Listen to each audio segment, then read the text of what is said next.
¿Cómo están, hermanos? Bendecidos, prosperados en victoria. Mil disculpas, yo nunca llego tarde a ningún lugar y hoy comencé a las 10 de la mañana, después a las 2 de la tarde y estuve en la ciudad de Resida y una presencia del Señor tan linda. Aleluya. Y yo digo, Dios mío, Santo. voy a llegar tarde, pero aquí vamos a estar hasta las 10 de la noche.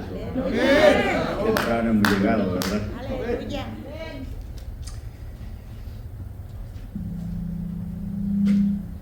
Dios me ha dado el privilegio de conocer a un sinnúmero de ministros y de ministrar a un sinnúmero de ministros a través de 30 años de ministerio.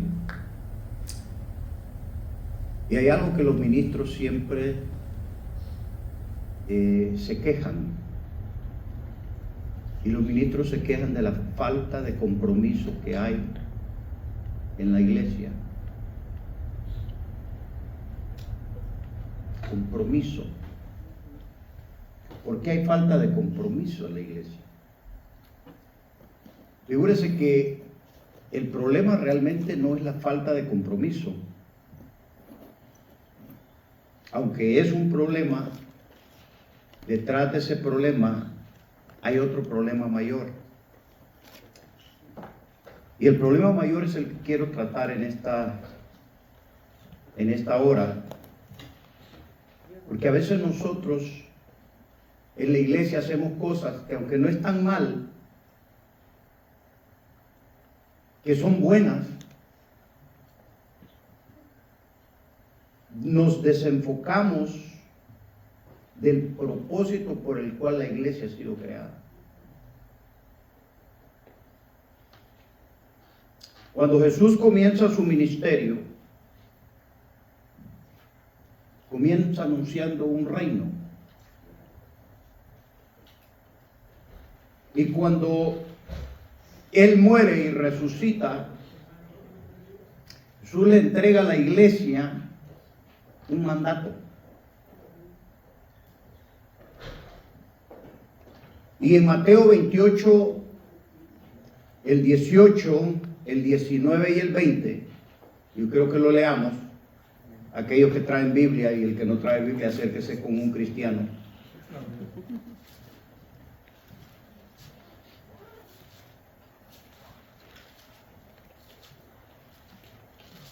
Cuando lo encuentren se pueden poner en pie, hermanos.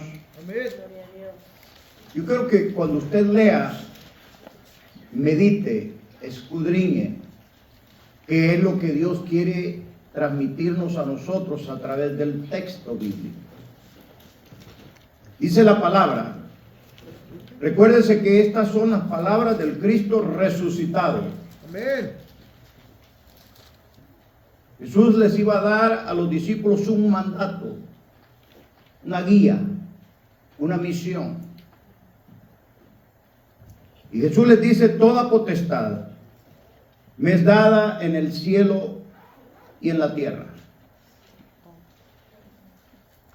Por tanto, dice, id y hacer discípulos a todas las naciones, bautizándolos en el nombre del Padre y del Hijo y del Espíritu Santo, enseñándoles que guarden todas estas cosas que os he mandado. Y aquí yo estoy con vosotros de vez en cuando, dice el Señor. Todos los días. Todos los días, Aleluya. hasta el fin del mundo. Amén. Si lees ese pasaje de atrás hacia adelante, o los 3 versos, lo que Jesús nos está diciendo a nosotros, yo voy a estar contigo todos los días y te voy a dar autoridad todo y cuando tú estés en la misión que yo te estoy mandando a hacer, Santo. Amén. Aleluya. Sí, a ser discípulos. sí, Amén. amén. Levanta tu mano. Padre, en esta hora venimos, Señor, ante tu presencia, reconociendo, Señor, la labor a la cual tú nos has enviado, Señor. Reconocemos, Padre mío, Señor, de que que tenemos un conflicto, que tenemos un problema, Padre, que el cual tenemos que afrontar de acuerdo a lo que tu palabra nos enseña. Que la falta de compromiso, Señor, en la iglesia es el resultado de que no hemos hecho lo que tú nos has mandado a hacer, Señor. Pero estamos dispuestos, oh Dios, Padre mío, Señor, a escuchar tu voz, tu buen consejo. Enséñanos por medio de tu Espíritu, para que tu nombre sea exaltado y glorificado. Te damos gracias en el nombre de Jesús. Amén. Dele un aplauso fuerte al Señor. Pueden sentarse, hermanos. En la iglesia se habla mucho acerca de discipulado. Y hay muchas iglesias que están haciendo discipulados, pero no discípulos. El discipulado que en la Biblia con nosotros encontramos es un discipulado orgánico. Cuando hablamos de algo, de un organismo, de algo orgánico, estamos hablando de algo que tiene vida. Y que esa vida va a producir un fruto. ¿Estamos aquí, iglesia? Amén. En Facebook yo puse algo que me gustó mucho cómo salió. Pero yo dije esto. Cuando hablamos de algo orgánico, hablamos de algo que tiene vida, que crece de manera natural y que produce fruto. Nadie tiene que rogarle a un árbol sano que dé fruto.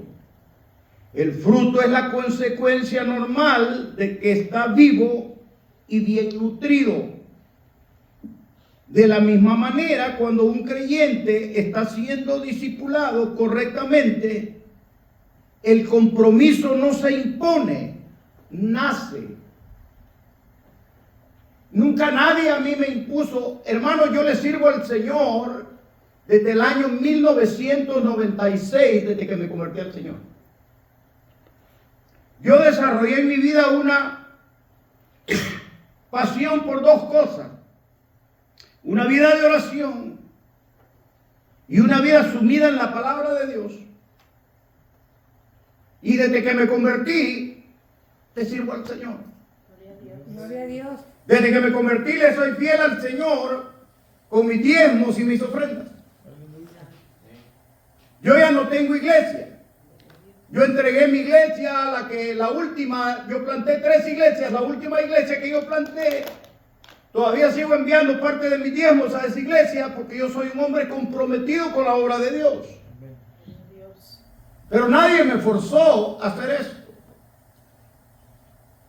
El conflicto que nosotros tenemos en la iglesia y que nosotros pensamos que lo más importante es que usted llegue el domingo a la iglesia, pero no importa cómo viva usted el resto de la semana.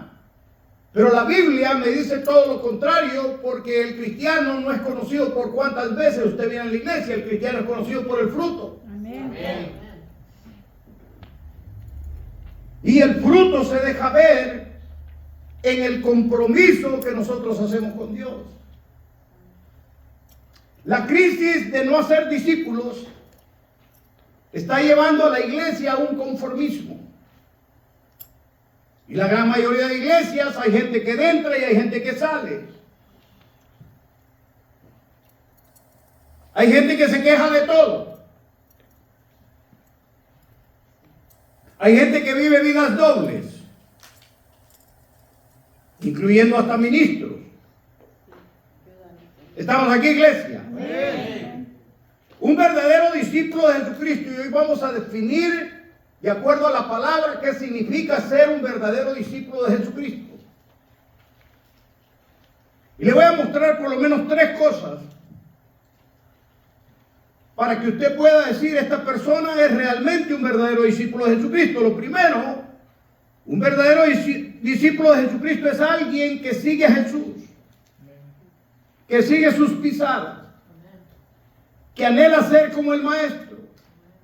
Pablo dice en Efesios 4:13 que nosotros, dice, debemos de llegar a la altura del varón perfecto. Lo que Pablo está diciendo es que aunque quizás no vamos a ser perfectos como el maestro, usted y yo tenemos que esforzarnos día a día para ser perfectos. Amén. Y en ese esfuerzo, cuando nos esforzamos, Dios nos mira perfectos, aunque no lo seamos. ¿Estamos aquí, iglesia?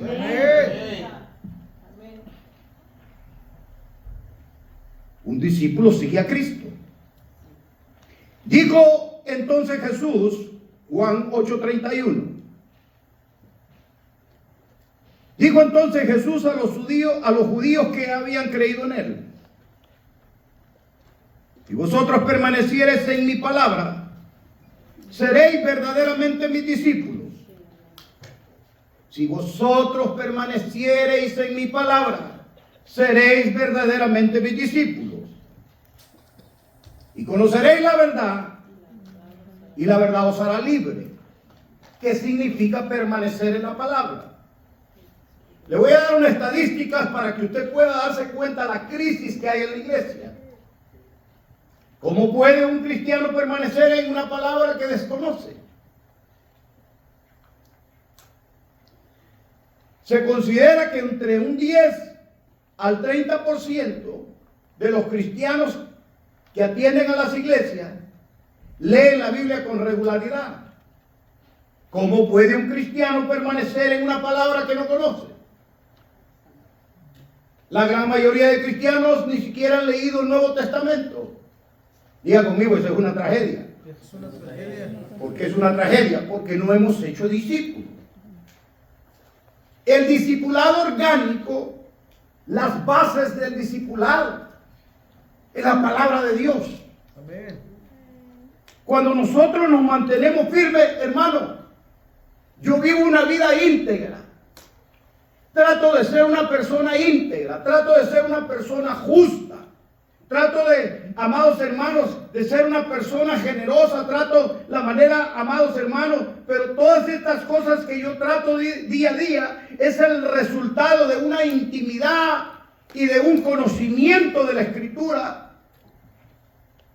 que me forja a seguir un camino que Dios ha establecido para mí. Amén.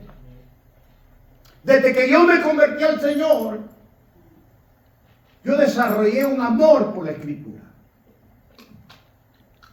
Permanecer en Cristo, seguir a Cristo. Lo segundo que define a un discípulo verdadero de Jesucristo es que el verdadero discípulo de Jesucristo está constantemente buscando una transformación espiritual en su vida. No se pregunte si el hermano llegó a la iglesia, pregunte si el hermano está siendo transformado día con día. Pastor, ¿cómo viene la transformación? Le voy a poner un ejemplo bien sencillo. Cuando alguien a usted lo ofendió y usted ha guardado esa ofensa en su corazón, usted tiene que ser transformado de esa ofensa. Y la manera de ser transformado es a través de la oración. Señor, este dolor, este odio, este rencor que yo siento, esto no proviene de ti porque tu palabra me manda a perdonar. Quítalo de mí. Esa clase de oración yo le llamo la oración transformadora. Cuando tú te presentas ante el Señor sabiendo de que tú tienes conflictos internos, luchas internas, pero que en medio de esas luchas internas tú estás presentando esas luchas al Señor. Y cuando tu oración se vuelve una agonía porque tú quieres ser diferente, eso es transformador. La gran mayoría de cristianos atienden a las iglesias, pero no tienen una vida de oración en sus casas. Y yo te puedo enseñar acerca de la oración, pero no puedo orar por ti. Porque eso lo tienes que hacer tú. Amén.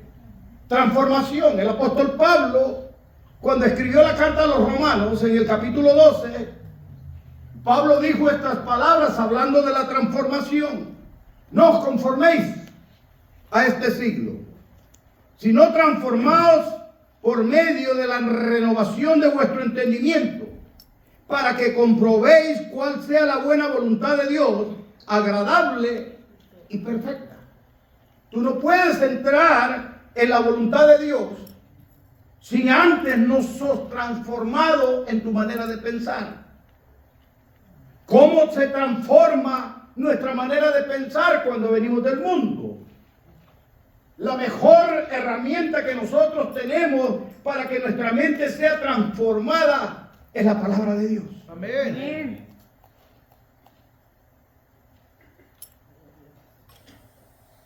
Pero muchos cristianos desconocen la Escritura. ¿Me va a creer que hay gente que tiene 15 años en los caminos del Señor y nunca han leído ni siquiera el Nuevo Testamento? Amén.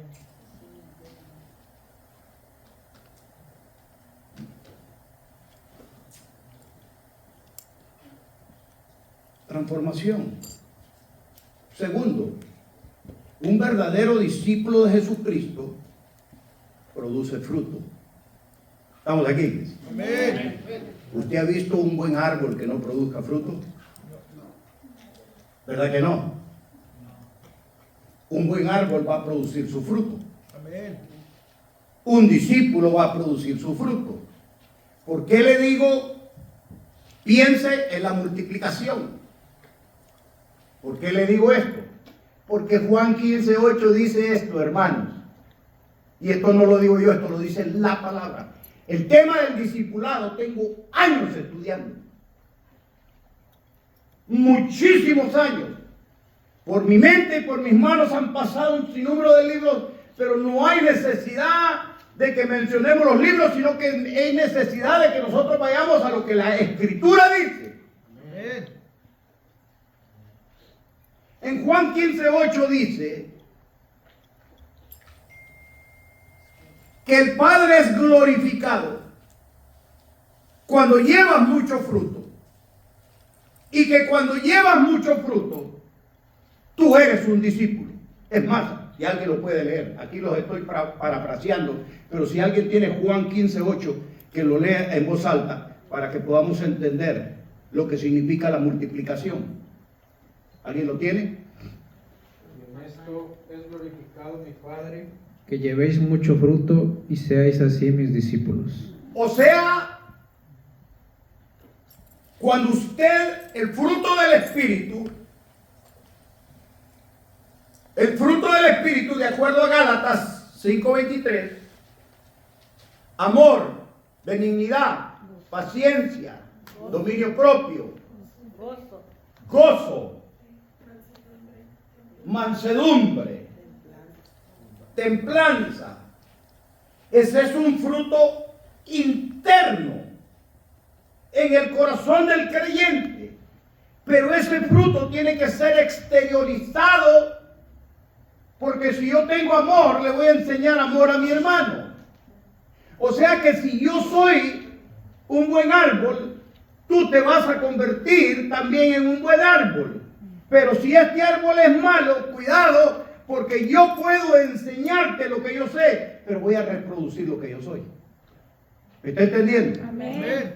Pero si somos buenos árboles, vamos a reproducir fruto bueno. Denle un aplauso fuerte al Señor. Multiplicación. Tiene que haber multiplicación. Ahora bien, esta es la pregunta del millón que a veces los ministros me hacen a mí. Pastor, ¿cómo comienzo yo a ser discípulo? Le voy a dar ciertos pasos para que nosotros entendamos cuáles son los primeros pasos. Digamos que usted ganó un alma para el Señor. Hoy miré al pastor y la pastora, ahí andabas también tú ahí en la calle.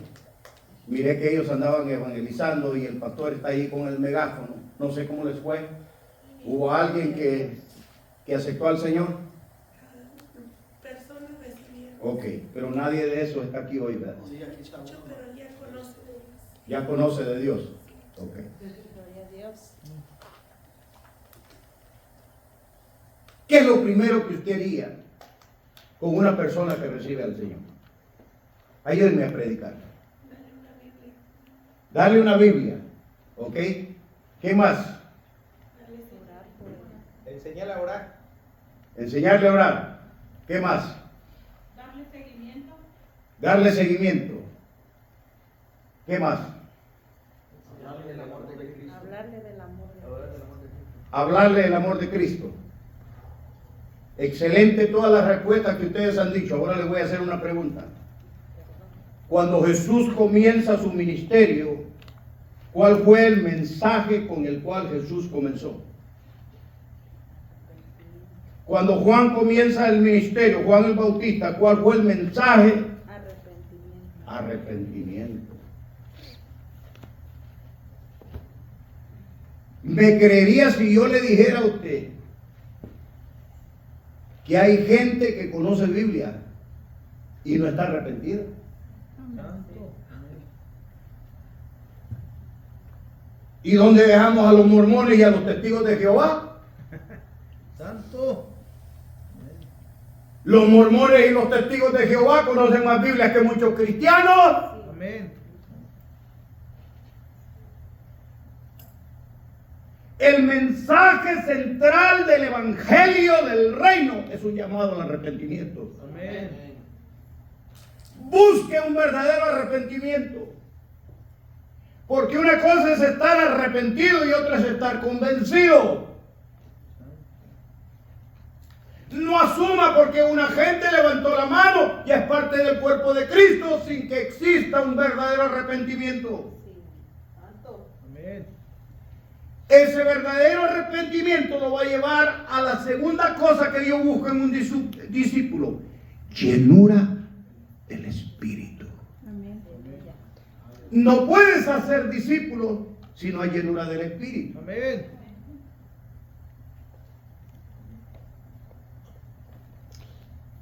Busquen el libro de los Hechos en el capítulo 8, el verso 14. Les voy a mostrar algo. Y hay alguien que lo pueda leer. Ayúdenme a enseñar, porque hoy cada uno de nosotros vamos a aprender. Yo quiero aprender de ustedes y yo quiero que ustedes aprendan también de lo que Dios me ha dado. 8:14 de los Hechos. 14 al 17, sí. A ver, léelo como te toca. Hechos 8, 14. Ajá. Cuando los apóstoles que estaban en Jerusalén oyeron que Samaria había recibido la palabra de Dios, enviaron allá a Pedro y a Juan, los cuales, habiendo venido, oraron por ellos para que recibiesen el Espíritu Santo, porque aún no había descendido sobre ninguno de ellos, sino que solamente habían sido bautizados en el nombre de Jesús. Entonces le imponían las manos y recibían el Espíritu Santo. Santo. ¿Cómo? Yo quiero que usted lea el resto del capítulo en su casa. Ahí había gente endemoniada siendo libre. Ahí había gente siendo bautizada. Había gran gozo en la ciudad. Ya habían recibido la palabra.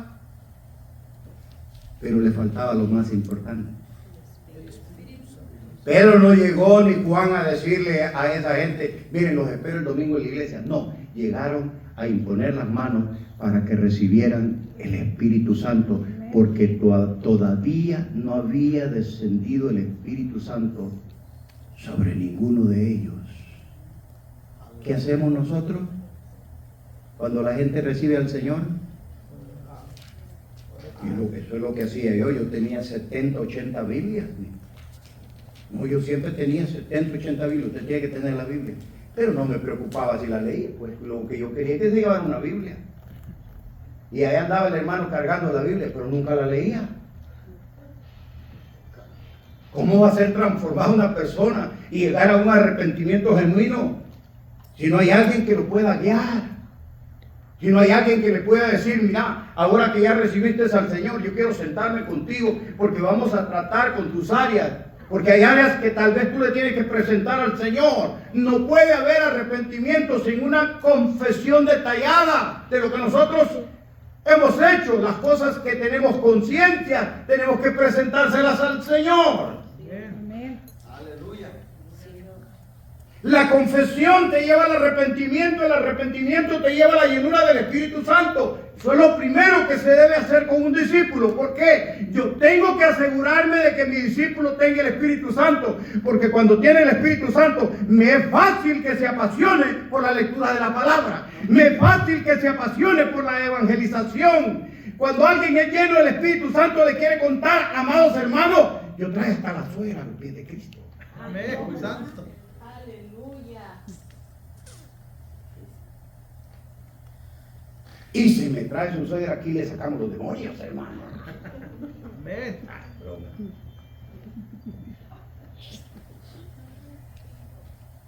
Arrepentimiento, llenura del Espíritu. Ayúdele a su discípulo que encuentre su identidad en Cristo. ¿Usted sabe lo que es identidad? Cuando uno le pregunta a la gente y le dice, ¿tú quién eres? Me dicen el nombre.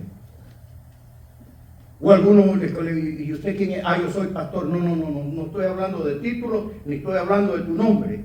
¿Quién eres tú? Identidad.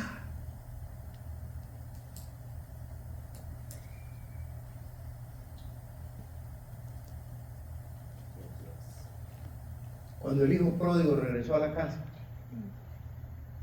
y se dio cuenta que los jornaleros en la casa del padre comían mejor, llegó a la casa, él dijo, caramba, yo aquí comiéndome las algarrobas de estos cerdos y allá en mi casa hay abundancia, iré a la casa de mi padre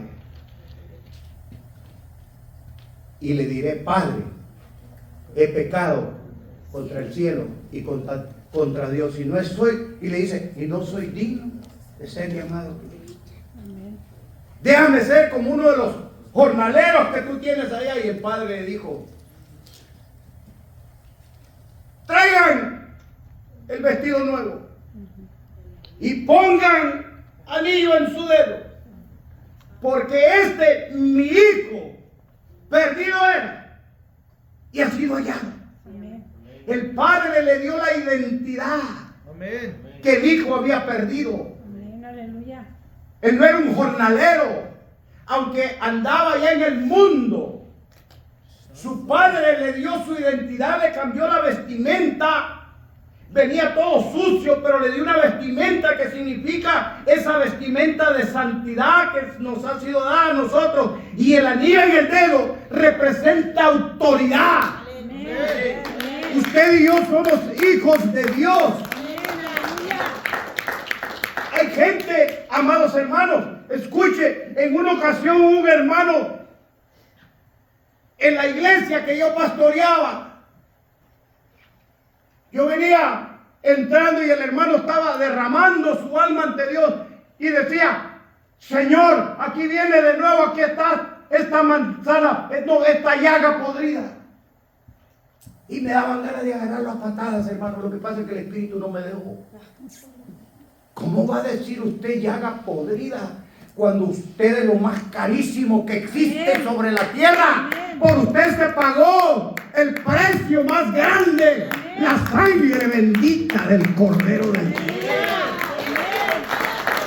Pablo, cuando habla de la iglesia, dice que nosotros somos columna y baluarte de la verdad. Nosotros tenemos que tener una identidad distinta.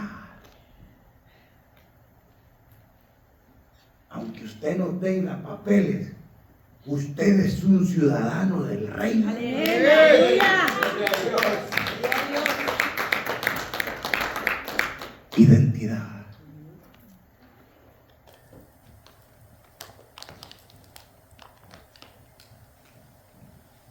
Cuarto, propósito. Propósito. ¿Sabe lo que es propósito?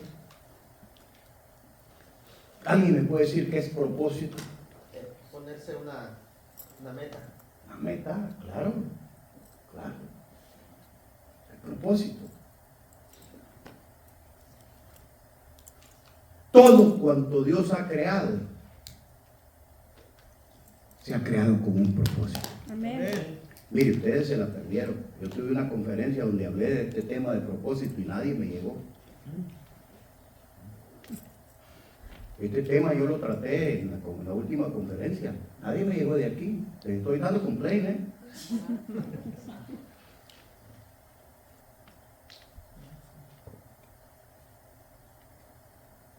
Propósito.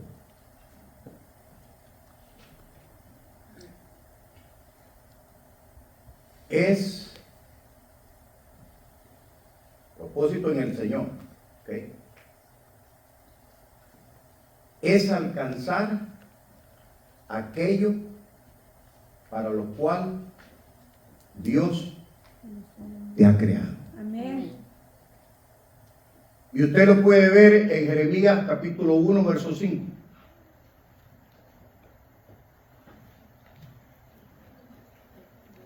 Jeremías capítulo 1, verso 5 dice, ¿y alguien me lo puede leer? ¿Hay alguien que lo encontró? Dígame, este hombre lee palabra. Así reconozco yo quién lee palabra.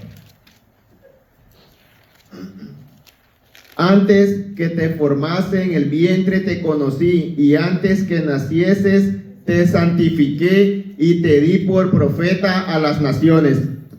¿Con qué propósito fue creado Jeremías? Para ser profeta.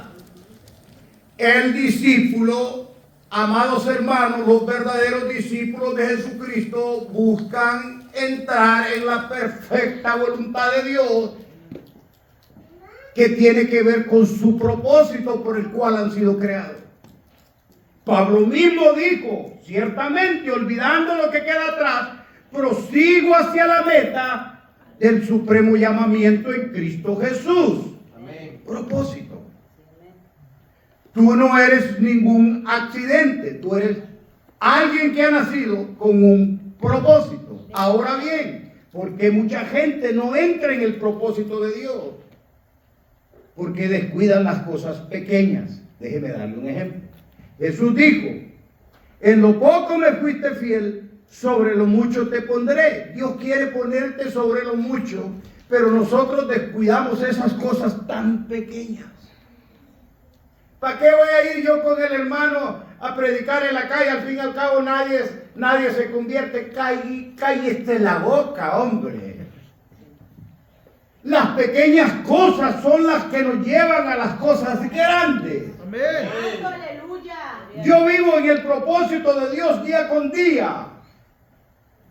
Y si yo le contara las experiencias que he tenido, donde me he encontrado, un día salí temprano y le dije a mi esposa, le dije, hay algo que Dios quiere hacer conmigo en este día, no sé qué es.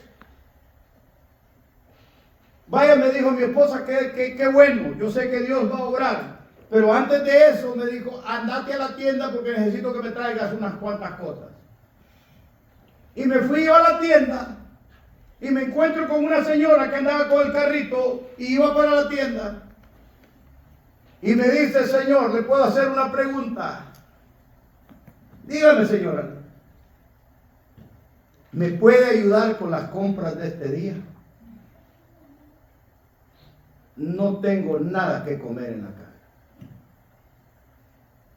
Y me le quedé viendo a la señora. Y dije yo, qué fe la de esta mujer. Si es que vino a hacer shopping y anda con el carrito en la mano sabiendo que Dios se lo iba a llenar. Santo. Las pequeñas cosas que marcan la diferencia.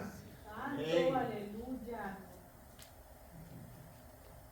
¿Por qué Dios ha abierto tantas puertas para predicar esto? Porque yo siempre cuido esas cosas pequeñas.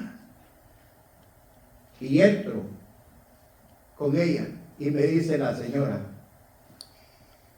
le dije, pide lo que quiere. Disculpe, me dice, ¿cuánto puede gastar? ¿Cuánto yo puedo gastarme? Y le digo, ¿qué te parece unos $100? Y me dice, eso es mucho, pero gracias. Y andaba la señora, hermano, y andaba pero apurada. Y de repente me buscaba y me decía así, como quien dice, no te me vayas a ir. Y andaba, yo tuve que acercarme y decirle, señora, tome su tiempo. y sea sabio en lo que va a comprar. Había agarrado un pedazo de carne y decía, y después miró 2 pedazos de pollo y dijo, no, mejor me llevo 2 pedazos de pollo. Y la mujer estaba ahí hermano, cuando yo la estoy esperando, hermano, mi esposa solo me dijo que le fuera a comprar 3 cositas y yo estoy parado ahí, hermano, y esperando a aquella señora. Y cuando llega la señora, le dije, pasa delante de mí. Y la señora empieza a poner, y cuando menos acordó, se fijó que ya se había pasado de $100 y le dice a la que estaba a la cajera, le dice, no, esto no. Y le dije, no, hombre, llévatelo. Y no, es que va a ser mucho. No, llévatelo. Y la cajera se me quedaba viendo a mí, se le quedaba viendo a la señora y decía, bueno, ¿qué está pasando acá? Y cuando pasó todo lo que ella tenía, le dije, cóbrame esto también. Y dice, ¿cómo? ¿Y quién va a pagar por todo esto? Y le digo, no, lo mío y lo de ella lo voy a pagar yo. Y viene aquella cajera y me dice, tanto tiempo y yo no había visto a alguien que tuviera un corazón como el suyo. ¿Quién es usted? Me dijo. No le dije soy pastor, le dije soy un hijo de Dios. Porque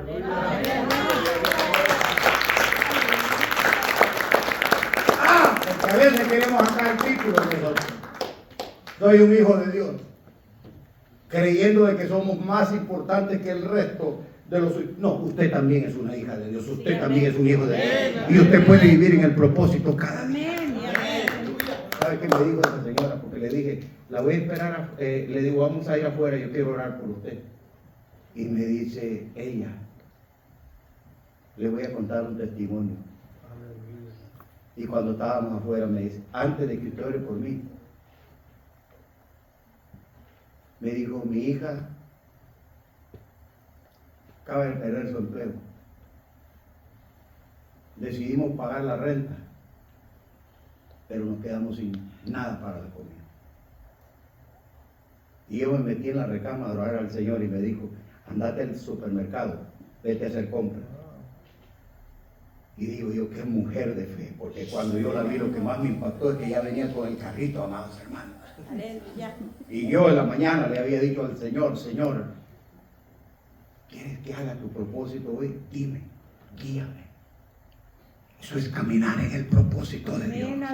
Cuando caminas en el propósito de Dios vas a ver cosas que solo Dios puede hacer. Los discípulos cuidan las cosas pequeñas. Esos 10, 15 minutos antes de irte a acostar, o esos 10, 15 minutos, amados hermanos, cuando vas para el trabajo, esos momentos a solas con Dios, esos 2, 3 capítulos. Empieza con cosas pequeñas. Yo comenzaba con 2, 3 capítulos y después, amados hermanos, me aventaba los libros, el libro de Mateo, una vez me lo aventé en 3 días. Empecé a sentirle un sabor a la palabra. Más de 15 veces he leído la escritura desde el Génesis al Apocalipsis y el Nuevo Testamento lo he leído más de 40 veces. ¿Por qué? Porque cada día la encuentro más sabrosa, más hermosa. Es amados hermanos, es como un pozo de agua donde usted está sacando agua y nunca se acaba. Estamos aquí, iglesia. Amén. Pero comenzaron con cosas pequeñas. Propósito. Ayude a su discípulo a encontrar el propósito de Dios sobre su vida. Y el propósito se encuentra en la misión. Fíjense que una vez nosotros tuvimos una vigilia, qué tremenda vigilia, yo me acuerdo, hermano. Y hablamos del Espíritu Santo y hablamos de los dones del Espíritu Santo. Yo recuerdo que en ese tiempo yo era loco, hermano, pero de esos locos buenos. Hice el llamado al frente y oré para que toda la gente recibiera dones. Y le dije, aquí el Señor va a derramar dones sobre su vida. Y le dije, Pablo dice que escojamos los mejores dones. Sea sabio en lo que va a pedir, porque todo el mundo quiere hablar lengua. Y lenguas es el don menos insignificante. Hay otros dones que tienen mayor significado, por ejemplo, sanidades, discernimiento de malos espíritus. Pero todo el mundo quiere hablar lengua. ¿Estamos ahí? Amén. Y ahí viene la hermana, recibe el don de lengua. Se volvió lengua larga. Y estamos orando. Y una hermana empieza, hermano, a temblar y me dijo, pastor, ha caído una unción especial y Dios ha derramado dones sobre mí. Y le digo, ¿qué es lo que Dios le está dando? Me dice, yo estoy recibiendo el don de sanidad en este momento, ¿qué puedo hacer? Hermana, le digo, ¿usted quiere saber si en realidad ha recibido el don? Sí, pastor, váyase mañana al hospital y ore por los enfermos. ¿Cómo vas a saber el don que tú tienes si no haces nada para la obra de Dios? Amén. Mire qué machetazo le dejé ir ahí. Usted sabe que 1 Corintios 12 dice que el Espíritu reparte y que a cada uno se le ha dado manifestación del Espíritu. Lo que el Señor está diciendo en ese pasaje es que cada uno de nosotros tenemos un don. Ese don es lo mismo que tener potencial. Hermanos, Dios ha derramado sobre mi vida una unción especial donde yo puedo hablar en una forma profética a la gente. Ese es un don. Pero ese don lo desarrollé estudiando la palabra, predicando la palabra y pidiéndole al Señor, porque cada vez que venía una palabra profética en mi vida, siempre le decía al Señor, voy a trabajar en esto, encárgate tú de abrir las puertas. Amén. Y Dios siempre se encargaba de abrir las Amén. puertas. Aleluya. ¿Por qué? Porque estaba siempre en la misión. Propósito, potencial, identidad. ¿Vamos aquí, iglesia? Amén. Llenura del Espíritu, arrepentimiento. Principios tan sencillos en cómo nosotros hacemos discípulos. ¿Cómo sabe usted que realmente está siendo discípulo? Los discípulos se demuestran cuando sus valores, los valores del reino se vuelven evidentes. La humildad es un valor del reino. La generosidad es un valor del reino. La iglesia está llena de gente que nacieron en Monterrey, hermano. No saben lo que significa ser fiel al Señor y ser generoso. Miran al hermano que está pasando por una crisis. Hermano, voy a estar orando por usted. Ni siquiera estoy orando por él, hermano. Bueno, por nada. El ser generoso es un valor del reino. ¿Estamos aquí, iglesia? Amén. El tener un corazón agradecido es un valor del reino. El tener obras de justicia es un valor del reino. No puede ser de que a usted le prestaron dinero y usted no pague. Usted es una persona injusta. Y los hijos del reino, acuérdese, buscad primeramente el reino de Dios y su justicia. La justicia del reino se manifiesta a través de nuestros valores. Cuando tenemos obras justas y cuando esos valores se vuelven evidentes en nuestras vidas, ese fruto da gusto juntarse con gente así, hermano. Amén. Júntese con águilas, júntese con gente que tiene visión, júntese con gente que camina en santidad, júntese con gente que está llena del Espíritu, porque cuando usted se junta con esas personas, usted va a tener una influencia espiritual.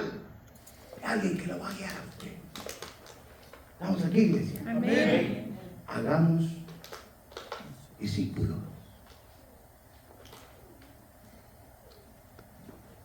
Voy a contar una experiencia y con esto que quiero ministrar al pueblo.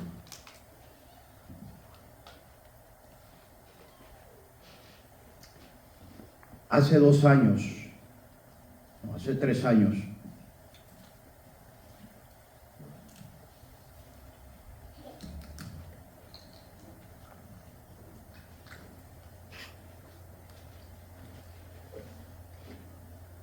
yo viajé al Ecuador con 2 de mis discípulos.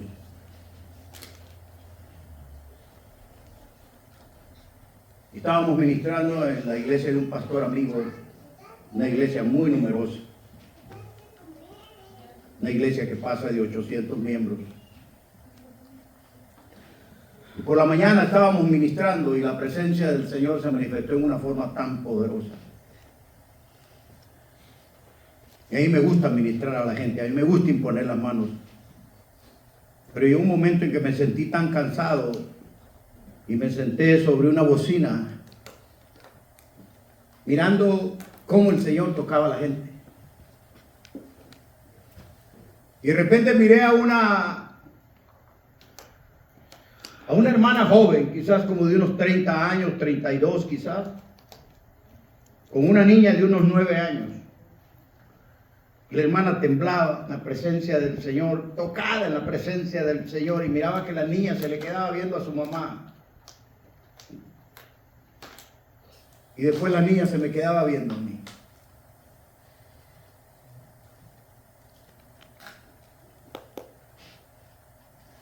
Y le dije a la niña, ven. Y la niña se acercó. Y yo me agaché para estar cara a cara con ella y le dije, ¿tú quieres experimentar lo que tu madre está experimentando? Y la niña me dijo que sí. ¿Tú sabes? Le pregunté a la niña lo que tu madre está experimentando y me dice, mi madre está siendo tocada por el Espíritu. ¿Y tú quieres experimentar eso? Me dice que sí. Y le digo, en este momento el Espíritu de Dios va a caer sobre tu vida. Los niños lo creen todo. Y le digo, levanta tu mano. Y la niña levanta su mano y empieza, hermanos, el Señor a tocarme. La madre abrió los ojos cuando vio que su niña estaba impactada. La madre, una locura. No hay nada más hermoso que una madre pueda ver a una niña siendo tocada en la presencia del Señor. Eso fue en el culto de la mañana. Por la tarde, en esa iglesia tenían 2 servicios.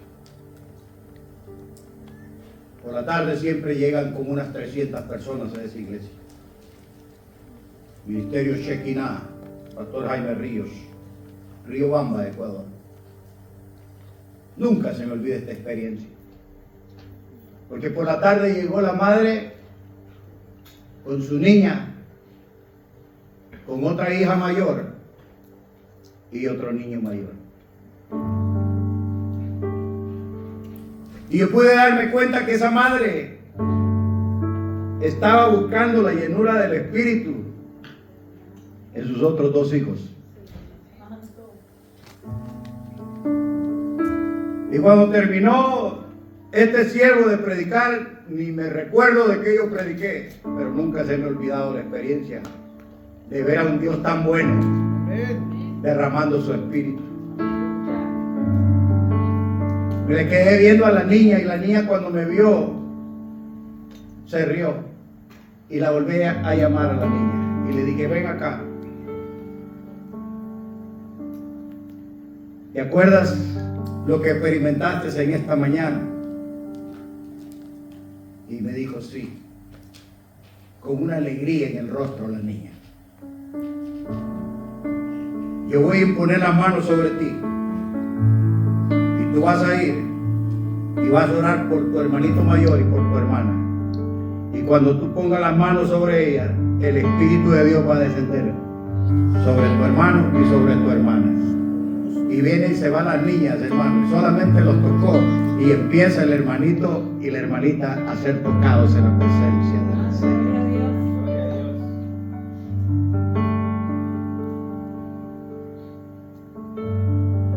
Usted y yo necesitamos un toque del Espíritu. Amén. Amén.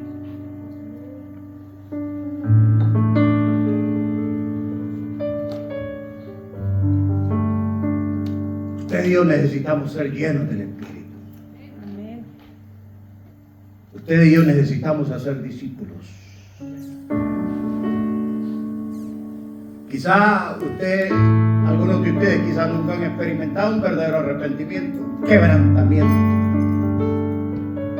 Quebrantamiento es lo que tomó lugar cuando el alfarero estaba trabajando en la rueda